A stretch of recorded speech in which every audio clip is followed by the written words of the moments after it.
الله من شرور أنفسنا من سيئات أعمالنا ما يهده الله فلا مضل له وما يضلل فلا هادي له أشهد أن لا إله إلا الله وحده لا شريك له أشهد أن محمدا عبده ورسوله اللهم صل وسلم على سيدنا محمد وعلى آله وصحبه أجمعين أما بعد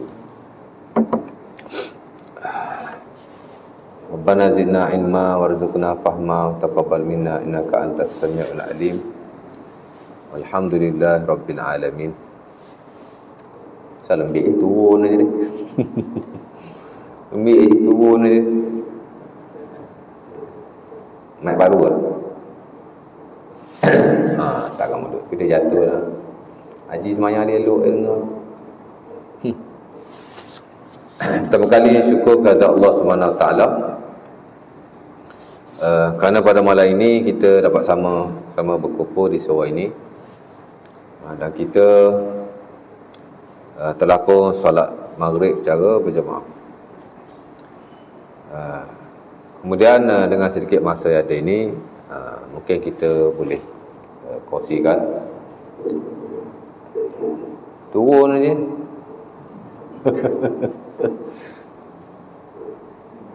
Turun tak dengar pula. Main mic tu lah. Boleh? Kena adjust. Awak kena adjust. Okey. Boleh? Mic ni penting juga. Kalau moral tak jatuh nanti kan. Okey dah, terima kasih ya. Jadi syukur kepada Allah Subhanahu Wa Taala. Kita telah pun solat maghrib. Kemudian kita akan isi pada malam ini dengan perkara yang boleh kita ambil manfaatnya insya-Allah taala ya. Dan untuk pengetahuan semua, buku Al-Muhlikat Lirijal wan Nisa, kat mulut sedap bunyi suara sikit. Yang kita dah belajar, saya ingat beberapa tahun yang lalu telah kita khatamkan. Dah habis dah ya. Dah habis dah Ustaz. Dah habis dah. Bulan lepas kot ya.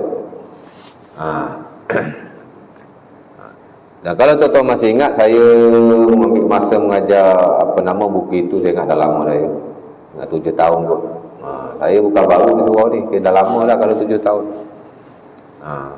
Surau ni dan beberapa surau yang lain, adalah 3-4 surau lagi yang saya lama lah mengajar ya. Tapi ke surau ni ke hebat lah, pasal sempat khatam. Sebagian surau lain tak sempat nak khatam, ataupun masih belum khatam lah ya. Ada satu surau tu belum khatam lagi, sikit-sikit lah tapi saya ingat surau Al-Falahiyah dengan surau ni dekat-dekat dia punya time. Okey, baik. Jadi kita dah habis buku itu. Dah hari ni saya duk fikir-fikir saya nak baca buku mana ya, kan. Jadi saya pilih lah, saya pun tak share dengan Haji, tak apa je ya. Saya buat keputusan sendiri je. Ingatkan dah habis buku nak ganti dengan ustaz lain. Kan? Tapi Haji masih minta saya teruskan. Tak apalah ya, kita kongsi lah ya. Ada surau tu dah dekat nak habis juga, buku ni juga. Saya pun cakap lah macam tu kan. Saya kata bila habis surau ni, bila habis buku ni, bolehlah ganti ustaz lain. Ganti betul. Saya main-main je. Haji ni bagus lah ya. Dia faham ustaz tak. Bukan tak nak mengajar. Dia main-main je tu. Dia tukar betul. Tapi sebab pengurusan baru, you all KL dah pengurusan baru kan. Baru-baru gitu, bulan 10, bulan 9. Bila itu? Pengurusan baru bila? Haji ke lama? Ada betul, hari tu ada buat ni kan. Bila yang last ni? Pengurusan. Belum lagi? Belum lagi lah. Saya ingatkan pengurusan baru. Pasal SU lama dia meninggal di surau. Ganti SU baru kot. SU baru mungkin dibuat rombakan, mungkin lah ya. Ustaz nak berhenti sangat, dia kata berhentilah, tukar lah ya. Nanti sekejap saya nak cari yang saya cek tadi. Okey. Kemudian hari ni saya cari-cari lah ya, mana saya nak guna buku. Jadi saya jumpalah satu buku. Ni dia.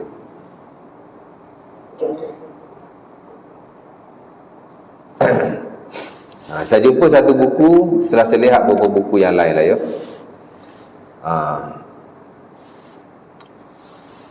Tajuk dia Al-Bayan. Buku kecil yang dikeluarkan oleh Jabatan Agama Islam, bukan. Jabatan Kemajuan Islam Malaysia. JAKIM lah. Kan? Ya. Dan buku ni hanya buku yang ringkas.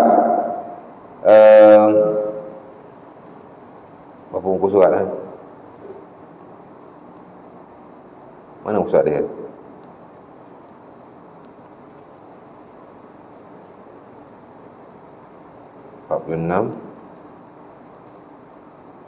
Mana muka surat dia ni? Sekejap. Ada. Dia tak belah tepi.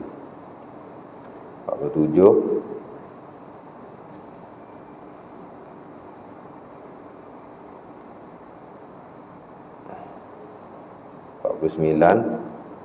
Ah, 50 muka surat saja. Ya.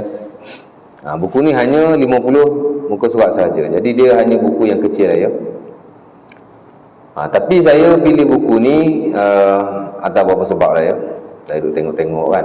Susah juga tuan-tuan nak pilih buku ni. Pertama kerana ia keluaran JAKIM lah ya. Jadi tak ada dakwa-dakwi lah buku keluaran JAKIM ni. Of course lah buku yang boleh kita gunakan.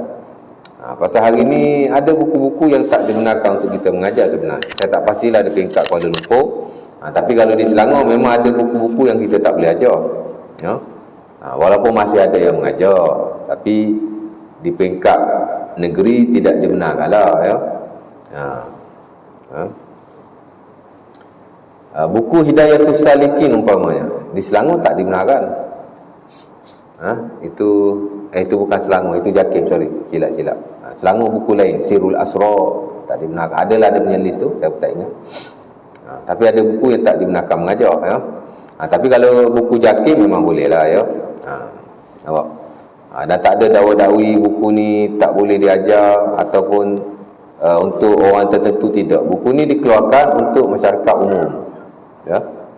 Jadi siapa-siapa pun boleh baca, siapa-siapa pun boleh belajar.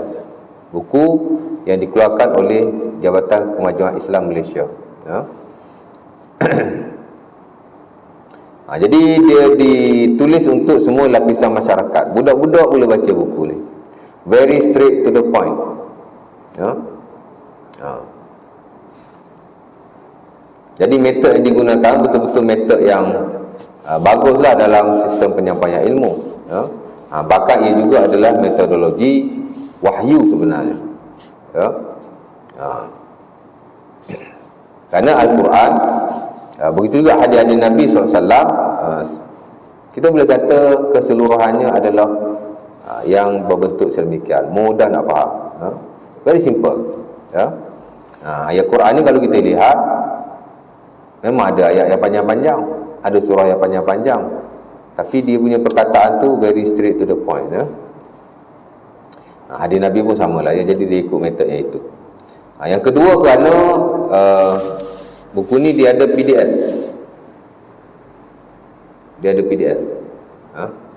Jadi saya pun tak payahlah bawa buku datang ke surau. Saya bawa handphone saja. Boleh je Yang tu ke? Tak nampak. Pakai spek pun rabun juga. Saya malam-malam sekarang dah problem sikit tu. Al-Bayan, bukan. Itu lain. Nanti saya bagi kat Haji. Yang kedua kerana dia ada PDF. Jadi tuan-tuan boleh masukkan ke dalam handphone tuan-tuan. Nanti saya bagi kat Haji. Nanti Haji masuk dalam grup surau lah ya. Jadi simpan dalam handphone lah ya. Sekarang memang banyak buku-buku di PDF kan ya. Itu dipanggil perkembangan semasa lah ya. Kalau dulu kita nak buat buku kilik ke sana kemari kan. Sekarang ni sebahagian besar buku-buku agama bahkan yang besar-besar semua sudah di PDF kan. Dia tarik balik bagi cantik, scan masuk PDF. Cantik lah. Macam mana buku yang ada di luar cetakannya, begitulah yang ada dalam PDF Kita dulu-dulu tuan-tuan belajar di universiti, bila kita daftar saja, kita kena ambil atau beli buku-buku yang dijual di universiti. Sebagainya buku yang ditulis oleh pensyarah sendirilah, ya. Dan sebagainya ada buku-buku lain yang digunakan sebagai silibus, ya. Tapi sekarang saya tak pastilah di tempat lain, tapi masa saya belajar master 6 tahun yang lepas, saya tidak diberikan apa-apa. Buku tak bagi, modul tak bagi. Dia bagi satu pendrive saja. Pendrive. Tapi dalam pendrive tu penuh dengan PDF book, buku-buku PDF lah, ya. Termasuk research yang ada di sebahagian tempat lah, ya. Jadi memang kita rujuk PDF. Di kelas pun kita tak pakai buku, kita buka laptop. Jadi apa-apa kita rujuk PDF. Semua risalah, research atau tesis memang kita kena hantar dua versi lah, satu Word, satu PDF. Jadi banyak yang macam tu sekarang. Jadi bila saya guna buku ini, tuan-tuan pun tak payah beli buku, kan? Dan tuan-tuan pun tak perlu bawa ke surau. Kalau dulu-dulu kita nak kena beli, peringkat awal mungkin kita belilah, kan? Kuliah lah baca buku. Lama-lama makin tak ada orang ada buku, makin tak ada. Akhirnya ustaz orang je ada buku. Kat surau ni saya ingat dulu semua banyak beli buku tu kot, ada lah. Dalam haji seorang je ada. Untung haji ada, kalau saya tak tahu kat mana saya tanya dia. Kena dia tak ada macam bulan lepas, nak tanya siapa? Tapi ada tempat tuan-tuan dia simpan kat surau, kat masjid ke simpan. Macam satu masjid di Masjid Kuah, saya pun mengajar lama dah kat masjid tu. Saya ingat 6-7 tahun juga kot. Itu masjid sahabat saya, ya. Dia nazir dah 2 penggal lah. Dulu dia imam, dia ajak saya mengajar. Kemudian dia naik nazir, second sesi pun dia nazir lagi, dan saya masih mengajar di situ. Dia memang letak satu tempat untuk jemaah punya. Bila ada kelas, jemaah akan ambil. Tapi kena manage lah, kan, pasal buku letak kat satu tempat dia macam rak macam tu dalam bilik belakang. Jadi dia gunakan. Jadi bila ada kuliah memang jemaah semua ada buku. Tapi tak ramai sangatlah jemaah dia. Saya ingat dalam 30 orang kot. Ni pun ada 20 orang lebih kot. Dia macam tu lah, ya. Tapi jemaah semua ada buku. Tapi banyak tempat awal-awal kuliah ada buku, lastly buku pun tak ada. Akhirnya ustaz seorang je ada buku. Orang dulu-dulu belajar, guru tak ada buku, anak murid ada buku, ya tak? Sekarang anak guru mengajar ada buku, anak murid tak ada buku. Tak apalah, ya, pasal zaman dah berubah, ya tak? Terbalik. Jadi dia ada PDF, nanti saya bagi Haji nanti kongsilah, ya, dengan jemaah untuk rujuk. Tuan-tuan boleh baca ataupun rujuk. Kalau tak bawa masa kuliah pun tak apa, at least tuan-tuan boleh baca di rumah, insya-Allah taala, ya. Itu yang kedua. Dan yang ketiga, kerana saya lihat isi dia bagus sekali. Walaupun kalau kita lihat ayat Quran yang dimuatkan tidak banyak, bahkan hadis Nabi SAW yang dimuatkan dalam buku ni hanya 40 hadis saja, 40 hadis. Dah sikitnya, tak apa, ya.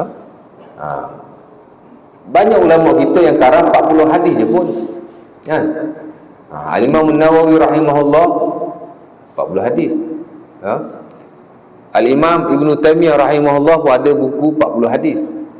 Tapi tak masyhur lah, orang tak belajar buku tu. Al-Imam Abdul Ghani Al-Maqdisi pun ada buku 40 hadis. Dan saya kira kalau kita lihat memang ramai lagi, ya. Tapi bukan semata-mata 40 hadis, tapi dia hadis yang disebut sebagai Madarul Islam, the fundamental of Islamic religion. Mana buku-buku penting tentang agama. Dan ambil hadis pasal akidah sikit, ambil hadis pasal ibadah sikit, ambil hadis pasal fadilat sikit, ambil hadis pasal muamalat sikit, ambil hadis pasal munakahat sikit, ambil hadis pasal macam itulah, ya. At the end, walaupun belajar hanya 40 hadis, tapi once kita khatam kesemuanya, at least kita ada idea tentang what our religion is. Apa itu agama kita? Kita ada idea umum lah. Sebab itu Imam Nawawi rahimahullah, dia sebut hadis-hadis yang dimasukkan ialah hadis Madarul Islam, hadis induk agama. Sebab itu bila kita belajar hadis 40 Nawawi lah contohnya, Sepatutnya kita dah faham lah agama kita ni macam mana.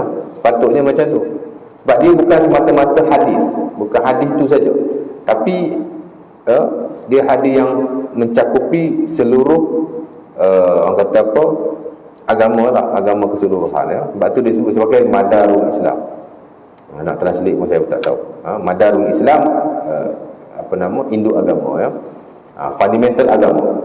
Contohlah cerita ya. Jadi saya lihat sisi dia agak bagus, tapi ringkas dan memakan nafs yang tidak banyak, bolehlah kita. Sementara dia apa nama ia memuatkan sunnah-sunnah Rasulullah sallallahu alaihi wasallam daripada awal pagi sampai baginda tidur balik ya. Sebahagian besar lah daripadanya. Kalau nak kira semua, mana cukup buku 50 muka surat, very small book kan. Tapi hak paling asal lah ya. Lagi pula rutin Rasulullah sallallahu alaihi wasallam ni tak sama rutin kehidupan dia sebagai seorang manusia. Rutin ibadah dia generally sama kan. Hak Nabi semayang, hak Nabi baca Quran, hak Nabi zikir all the day ataupun from day to day sama lah. Rutin ibadah baginda sama, tapi rutin-rutin yang lain tidak sama. Sebab baginda dia banyak kerja, betul tak? Baginda Nabi, baginda apa lagi? Imam, baginda seorang suami, isteri. Berapa belas je? 11 je? 11 je tu. Bukan senang nak manage tu kan? Kita seorang isteri pun tak boleh nak manage. Isteri manage kita ada. Kita susah nak manage isteri. Saya lah kot, orang lain saya tak tahu kan? Tapi Nabi sebelah orang isteri kan? Macam mana baginda menguruskan isteri-isterinya ya? Jadi kita lihat baginda panglima perang. Panglima perang Khalid Al-Walid, ustaz. Yalah, dia punya assistant. Tapi the real warrior Rasulullah sallallahu alaihi wasallam ya. Adalah panglima-panglima yang lain, tapi yang betul panglima Rasulullah yang buat planning. Dan begitu juga sahabat-sahabat yang lain sama juga. Zaman Abu Bakar As-Siddiq dia ada panglima-panglima dia. Zaman Umar Al-Khattab pun ada panglima-panglima dia. Tapi panglima nombor satu kalau zaman Rasulullah lah. Kalau zaman Khulafa' Ar-Rasyidin, khalifah tu sendiri sibuk tuan. Kalau kita lihat Umar Al-Khattab, ialah waktu dia nak zaman Nabi dah ada dah, Nabi hantar kan. Zaman Abu Bakar As-Siddiq pun ada, tapi zaman Umar Al-Khattab peluasan wilayah Islam lebih banyak. Sehingga dikatakan ia menguasai 1/3 dunia hanya pada zaman Umar Al-Khattab. Mana luaslah ya. Jadi banyak benda yang dia perlu fikirkan. Hatta nak susun tentera pun dia yang bertanggungjawab. Dia yang susun. Sampai dalam semayang pun dia susun. Dalam semayang susun tentera. Pelik tu. Sebagaimana diriwayatkan dalam Sahih Bukhari, Umar kata kuntu ujahizul jaish wa ana fi solat. Aku mengatur-ngaturkan tenteraku dalam keadaan aku sedang solat. Tak khusyuk lah Umar macam tu. Kita kata ya tak? Sampai macam tu sekali. Jadi rutin Nabi ni banyak. Sebagai seorang manusia, sebagai seorang Nabi, sebagai seorang suami, sebagai seorang imam. Nabi di Madinah, he was the only imam. Dia seorang saja imam. Maybe Masjid Nabawi pada waktu itu taklah besar dan kapasiti jemaah mungkin tidak seramai hari ini, tapi masih imam dan masih ada sahabat yang sembahyang di belakangnya pun ramai juga kan. Tapi imam dia seorang saja. Tak ada imam 2, tak ada imam 3, tak ada imam 4. Hari ini sekecil-kecil masjid pun 4 orang imam. Ada jadual masing-masing. Itu pun ada lagi duk skip jadual kan. Sampai bila time nak semayang, pengurusi duduk di belakang. Jumpa-jumpa, Ji, saya tak masuk-masuk ke Ji? Imam tak ada hari ni. Sial pengurusi, sembunyi kat belakang. Pandai-pandai Ustaz buat cerita. Pasal saya timbalan dia. Saya timbalan pengusi, dia pengusi. Kan? Tapi kita ada bagus, pengusi boleh jadi imam. Ada pengusi tak boleh jadi imam. Tak mampu. Tak apalah ya. Baik. Jadi walau bagaimanapun Nabi tak pernah miss solat berjemaah as long as baginda bermukim. Bila baginda bermusafir ada orang ganti. Tapi kalau baginda bermukim tak ada riwayat Nabi miss sembahyang walau di atas apa sebab sekalipun. Very responsible. Kita hari ni kadang jawatan nak tapi tak responsible. Betul tak? Jawatan semua dia nak tapi tak berapa responsible. Tapi Nabi responsible. Jadi imam tak pernah miss. Adalah sekali atau dua kali Nabi miss sembahyang berjemaah lambat, jadi makmum yang masbuk di belakang. Tapi Nabi dah anticipate aku akan lambat dan Nabi dah cakap siang-siang. Antaranya Nabi cakap pada siapa ya? Allah Zubair ke? Saya tak ingat. Bila kita belajar dalam fiqh solat, the science of prayer, belajar semayang kan? Kita belajar semayang solat berjemaah, bab solat al-jamaah. Mesti ada bab masbuk tu kan? Mesti ada bab dia panggil bukan masbuk ya. Dia bab dia menggantikan imam. Dia panggil al-istikhlaf. Ganti imam. Ganti imam ni boleh jadi imam tak ada, kita kena ganti the whole semayang, ambil daripada awal sampai akhir. Itu satu jenis istikhlaf. Kita ada imam ratib, imam betul. Imam ratib kata hari ni aku tak ada, ganti Haji, Haji tolong ganti. Itu dia panggil istikhlaf. Ataupun dia ganti di pertengahan solat, boleh berlaku juga kan.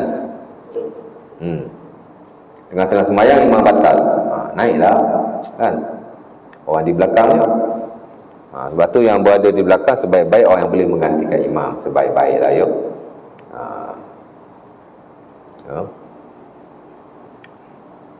Tapi jangan di reserve pula tempat tu kan. Ada setengah daripada kita dia reserve siang-siang tempat dia. Kat situ je nak duduk kalau boleh elakkan. Al-Imam Al-Ghazali rahimahullah pada zamannya orang suka buat reserve tempat semayang. Dia panggil maksur. Especially orang yang ada kedudukan, ada jawatan. Tempat tu memang dia punya, orang lain tak boleh masuk. Ghazali kata innal maksurata bid'ah fa innal masjid mutlaq lil jami'. Buat maksurah seumpama ini adalah bid'ah katanya. Tak boleh lah. Kerana masjid adalah mutlaqun lil jami'. Tak ada hak siapa-siapa. Dia reserve awal-awal kan. Tak boleh lah. Jadi istilah Nabi pun bagi tahu. Nabi kata aku lambat nanti ya, nanti kau semayang. Jadi sahabat pun semayang, tiba-tiba Nabi datang belakang, jadilah masbuk. Untung juga ya. Adalah hukum masbuk tu. Nabi datang lambat kerana Nabi ada urusan di luar. Antaranya Nabi mendamaikan antara dua puak yang bergaduh. Tapi Nabi cakap aku kemungkinan lambat, nanti kau naik jadi imam. Jadi sahabat pun bila masa waktu semayanglah. Nabi datang lambat, jadi masbuk di belakang kan. Ada kes sahabat pun datang lambat, untung juga ya, bagus juga. Pasal apa? Adalah hukum masbuk tu. Kalau Nabi dan sahabatnya semayang muafiq all the time, macam nak datang hukum masbuk? Susah lah kita. Asyik nak muafiq aja kan. Masbuk lah sekali-sekala. Susah juga kalau nak muafiq all the time ni kan. Jadi ada kepentingannya yang tersendiri.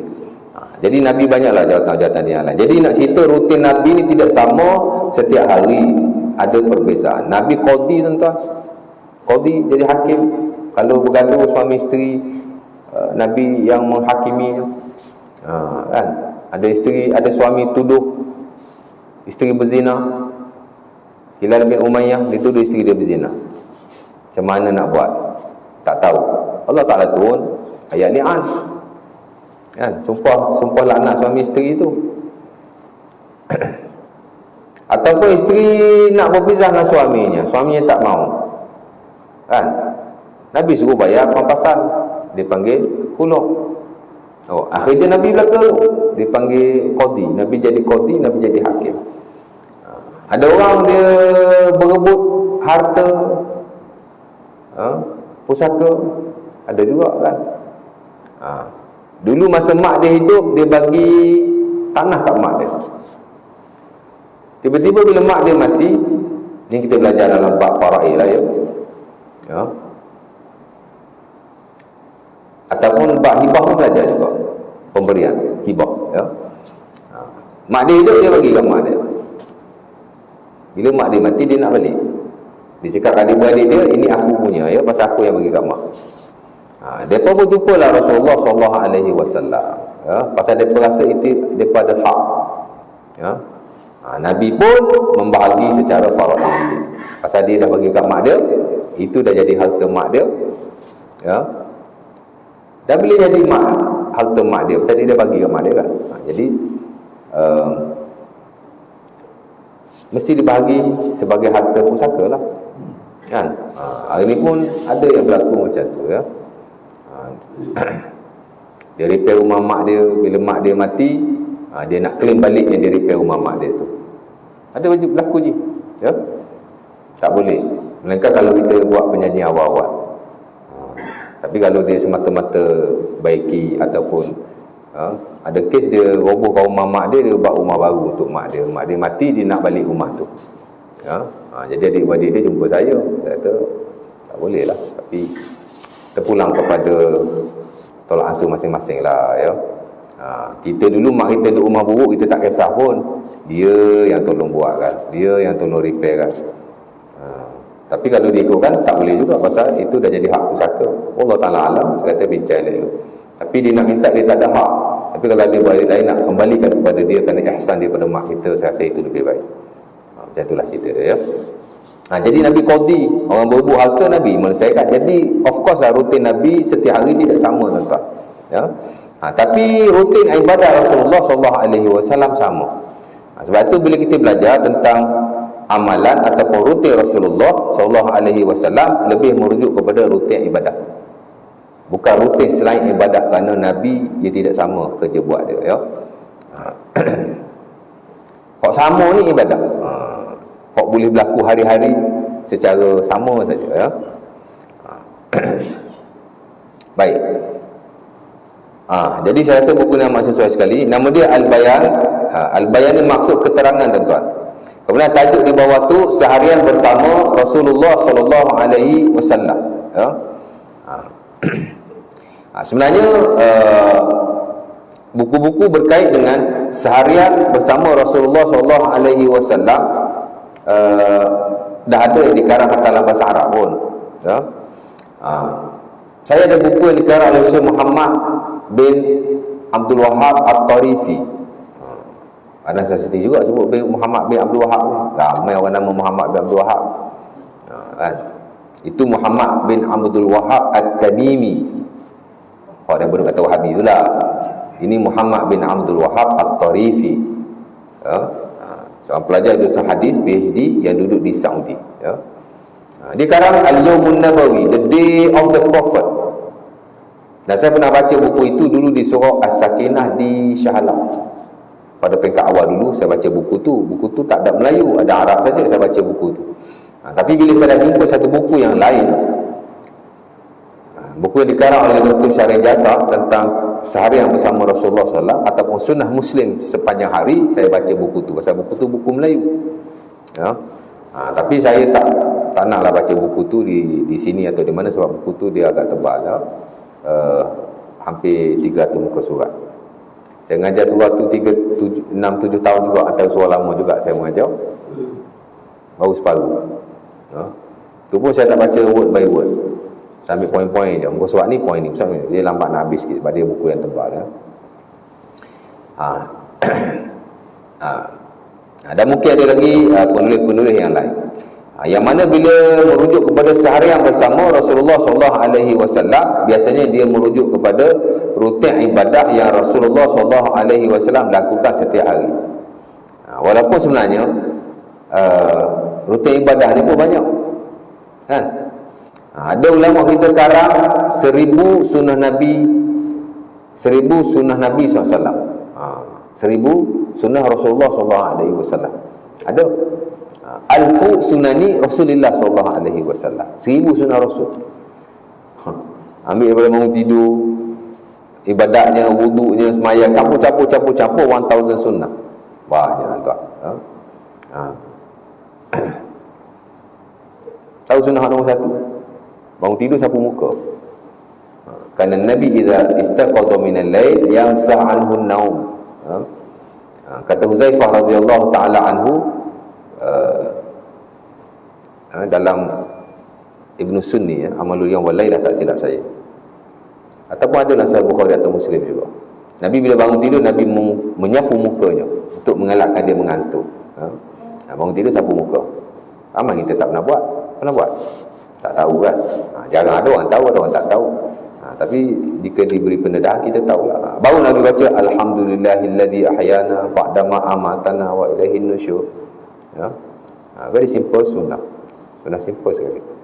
Dan begitulah satu persatu sampai Nabi tidur balik. Tapi dia agak komprehensif. Dia compile semua amalan Rasulullah SAW, daripada yang simple-simple sampai yang agak 1000 tuan, 1000.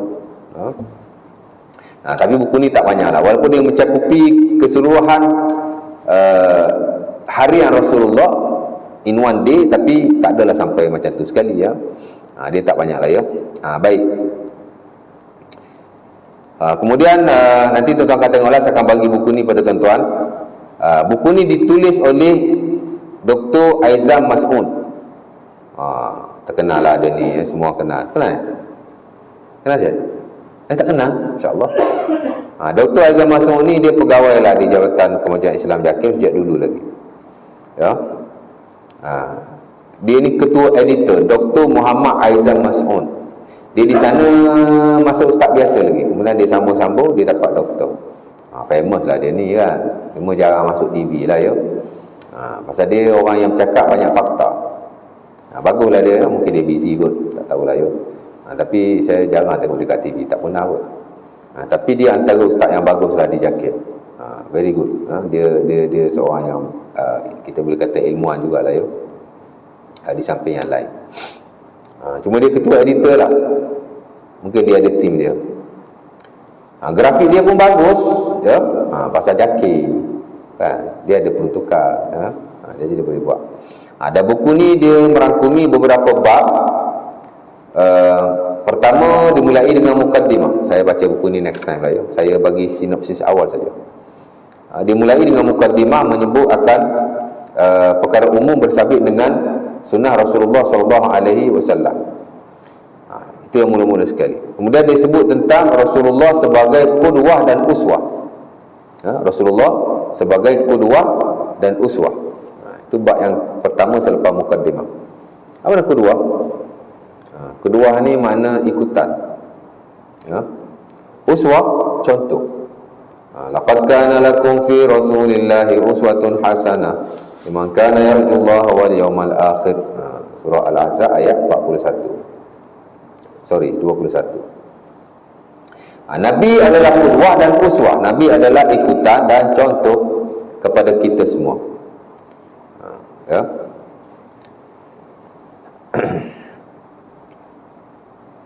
Dan sebenarnya kalau kita lihat dalam skop yang lebih luas, Nabi bukan hanya contoh kepada orang Islam. Dari sudut kepimpinan, Nabi boleh dicontohi oleh semua orang, even non-Muslim pun.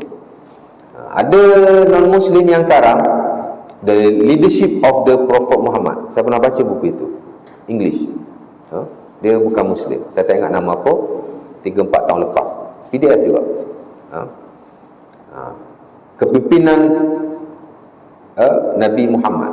Dia bukan Muslim ya, dia non-Muslim. Manakala dia melihat akan nilai-nilai kepimpinan yang ada pada manusia yang bernama Muhammad. Ada juga non-Muslim yang tulis Muhammad the Great Leader, Muhammad pemimpin teragung. Dan kita boleh kata bahawa non-Muslim pun dia mengakui bahawa Muhammad adalah orang yang paling bagus. segenap hal. Cuma dia tak sentuh lah pasal ibadah, dia sentuh tentang hal-hal seumpama itu. Mungkin dari sudut kepimpinan, leadership dia boleh sentuh, mungkin dari sudut pengurusan, dari sudut macam-macam ya. Okey, kemudian yang kedua, selepas dia sebut secara am Rasulullah sebagai ikutan dan contoh, dia sebut kepentingan berpegang dengan sunnah. Dia buat marilah hadis Nabi itu, hadis Arba'ah bin Sariyah yang akan kita baca insya-Allah taala. Dan tajuk ni dirujuk hadis itu juga ada dalam Sahih Muslim, ada dalam hadis 40 Imam Nawawi. Hadis ke berapa yang saya pun lupa lah. Kemudian dia mendefinisikan sunnah, apa itu sunnah. Kemudian dia sebut sedikit sebanyak tentang biografi Rasulullah sallallahu alaihi wasallam. Biografi Nabi ni banyak. Tapi dia pick up yang penting-penting saja. Pertama, nama Rasulullah sallallahu alaihi wasallam. Nama Rasulullah sallallahu alaihi wasallam. Nabi ada berapa nama? Banyak nama. Tapi tak adalah sampai 1000. Orang kata Nabi ada sampai 1000 nama. Nama Rasulullah sallallahu alaihi wasallam dan sifatnya must be based on revelation, mesti berasaskan kepada wahyu.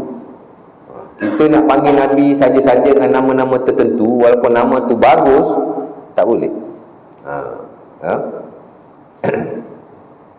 Dan ia telah diwartakan sebagai akidah ahli sunnah wal jamaah.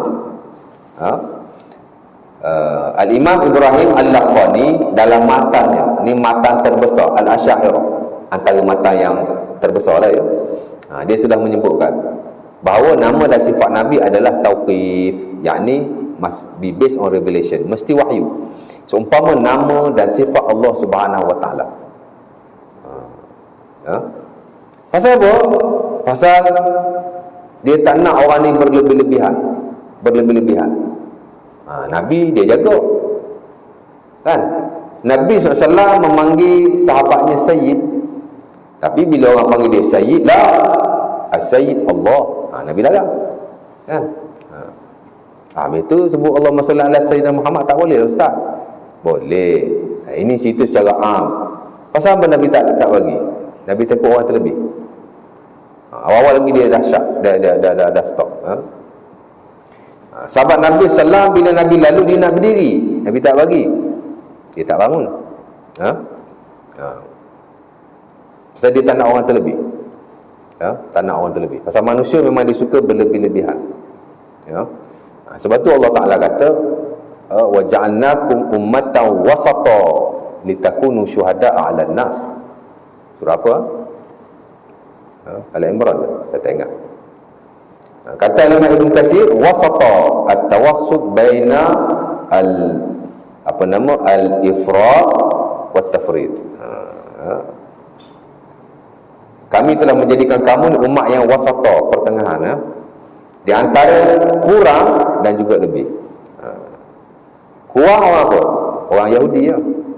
Yahudi waktu Nabi suruh semua dia tak buat, kan? Soal lagi ada. Soal buat tak? Itu golongan yang suka taksir, dia panggil tafrid, dia tak buat, kan? Satu lagi berlebih-lebihan, ni orang Nasara, sikap orang Nasara, dia suka berlebih-lebihan. Tu yang angkat Nabi Isa sampai jadi Nabi tu, sampai jadi Tuhan, sampai jadi Nabi. Memang dia Nabi kan, dia angkat pasal dia memang golongan yang suka berlebih-lebihan, ya.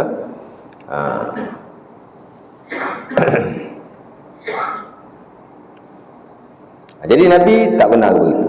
Dan memang jelas dalam hadis Nabi SAW, perkara ini mesti dikawal dan mesti tidak melebihi daripada apa yang diwahyukan. Ya'lam anna sifatihi tauqifiyah wa kadzalika asma'uhu fahfazis sam'iyah. Kata Ibrahim Al-Laqani, ketahuilah bahawa sifat Nabi adalah wahyu, dan begitu jugalah dengan nama-namanya. Maka dalam kau hafal baik-baik.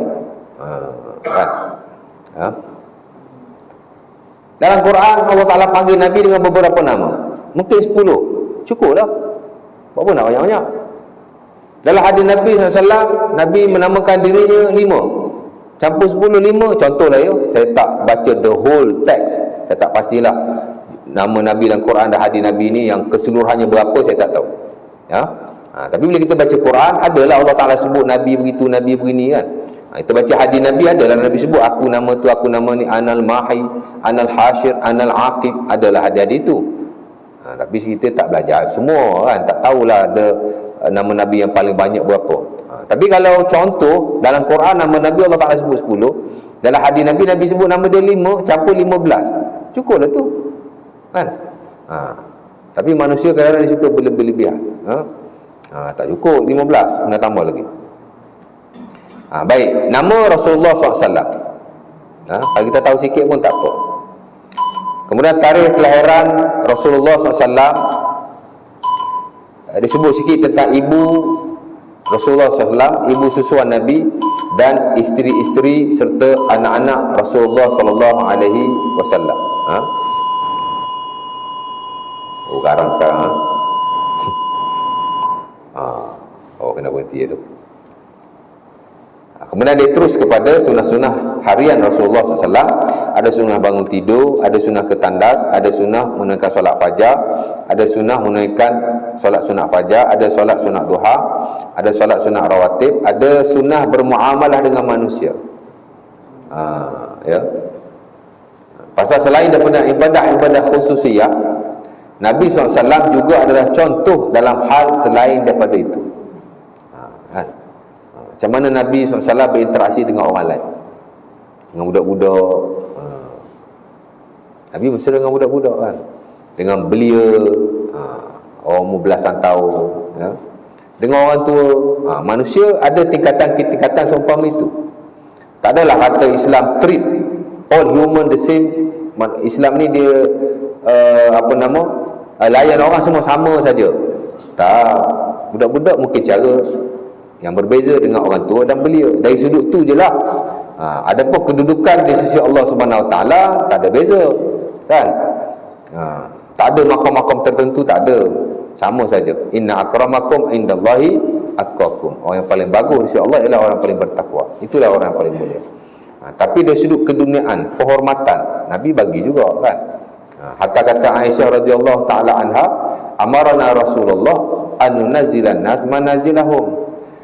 Dan saya Muslim, Rasulullah SAW memerintahkan kami supaya meletakkan manusia sesuai dengan kedudukannya. Kita bercakap dengan orang ada jawatan lain, cara kita berusaha ada sikit sebanyak perbezaan, ya. Baik. Jadi macam mana Rasulullah berurusan dengan manusia-manusia yang lain? Kemudian dia apa lagi? Sunnah ketika makan, sunnah bersabit dengan pakaian, sunnah ketika tidur, dan sebahagian zikir Rasulullah SAW. Dia very simple lah, ya. Tak rumit sangat, insya-Allah taala. Jadi saya akan kongsikan dengan Haji share lah nanti, ya. Dan saya kira sebahagian besar tuan-tuan ni dah tahu semua dah ni. Cuma mungkin ada nilai tambah yang saya boleh berikan. Ya, boleh berhenti, ya. Jadi saya rasa mungkin berhenti setakat tu dulu lah, ya. Ada tanya apa-apa? Tak ada. Jadi mudah-mudahan kita jumpa next malam, ya. Aku Dr. Azhar. Astaghfirullahalazim li wa lakum. Assalamualaikum warahmatullahi wabarakatuh. Tutup majlis kita dulu dengan tasbih kafarah dan surah Al-Asr. Subhanakallah bihamdika, asyhadu an la ilaha illa anta, astaghfiruka.